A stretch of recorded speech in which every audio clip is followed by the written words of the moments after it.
how can you make sure that your personal computer or Mac is 100% safe, that nothing can ever happen to it? It turns out it's actually very, very simple. A guy named Jeff Richards came up with 2 basic laws of computer security, and I promise you here and now that if you follow these 2 laws, just 2, you follow them to the letter, I guarantee you nothing bad can ever happen to your computers. Here's law number 1. Law number 1, don't buy a computer. Because think about it, if you don't buy a computer, there's nothing for anybody to attack. If you do break down and you actually do buy a computer, you do need to do what 2 friends of mine up in Chicago did. They bought a computer, but they turned it into an end table. They didn't actually plug it into a wall. If you do buy a computer, don't turn it on. They kind of covered it up and they didn't use their computer. And that was one of the safest computers in the world. So remember, if you want to make sure that your computer is 100% safe, that nothing could ever happen to it, rule number 1, don't buy a computer. Rule number 2, if you do buy a computer, don't turn it on. Hope this helped. And remember, there are a bunch of other movies here at lynda.com. And have a great day. Oh, wait, you didn't actually buy a computer and turn it on, did you? Man, you're hosed. It gets much more difficult once you turn your computer on. But fortunately, there are some ways you can limit your exposure and kind of manage the vulnerabilities. And that's what we're going to talk about over the next couple hours. In fact, I kind of want to talk about some basic security truths, some things you kind of need to understand. And one of them is that security isn't binary. It's not a switch that you flip on your computer. It's not something where you turn it on or off. There are a lot of products out there trying to convince you that all you need to do is download and install Product X and your computer is now going to be safe. That's a lie. It's just not true. The other thing is, we're not saying that a PC is completely unsafe where the security is off and a Mac is 100% safe where the security is on, because that just isn't true.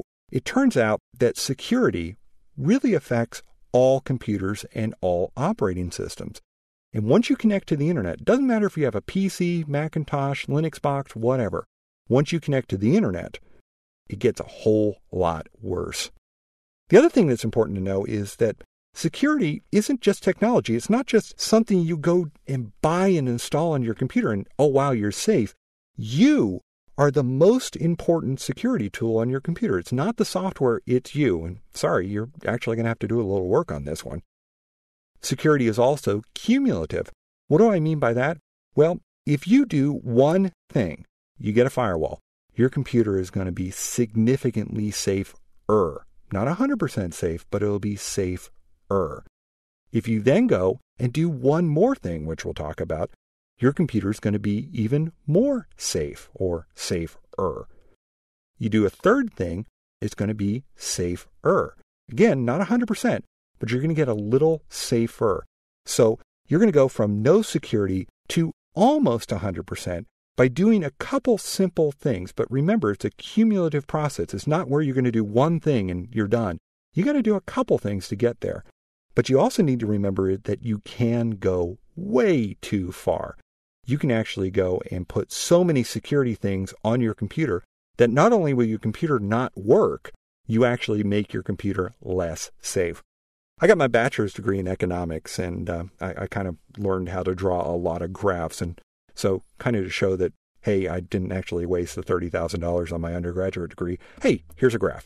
This is sort of the law of diminishing returns, which I've applied here now to computer security. See, Mom and Dad, that economics degree actually paid off.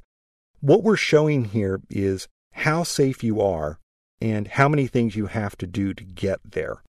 And I want you to notice something. I'm actually going to take the mouse and I'm going to go over here and grab the pen tool. I'm going to go up here. And I want you to notice that there actually is a gap between 100% safety and the top of where you can get. So you cannot make your computer 100% safe. But you can get as close as you can to the point where, okay, it's not really worth worrying about this extra step.